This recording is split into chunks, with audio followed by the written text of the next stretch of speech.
Nazungumza mada ya mambo ya utalii.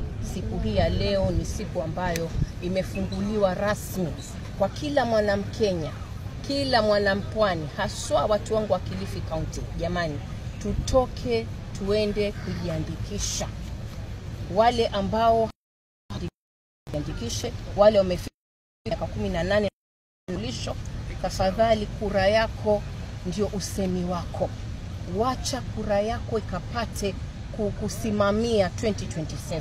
Kwa hivyo ningeomba mutoke, kile kituo ambacho kiko karibu na wewe kifikie kituo hicho, na sisi tutaendelea na hiyo hamasa kama national government na county government, kuhakikisha kila mama, kila baba, kila kijana, hata wale ambao wana utepetevu.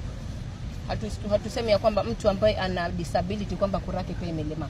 Sote we are eligible kuhakikisha ya kwamba tunachukua kadi zetu za kura, tunajiandikisha. Mwanzo ni kujiandikisha, kisha hizo processes zingine zinaendelea. Asante sana. Pili kuna ile conference ambayo inakuja Kilifi County ya Uganda na maybe just haswa hapo Ngonga ndipo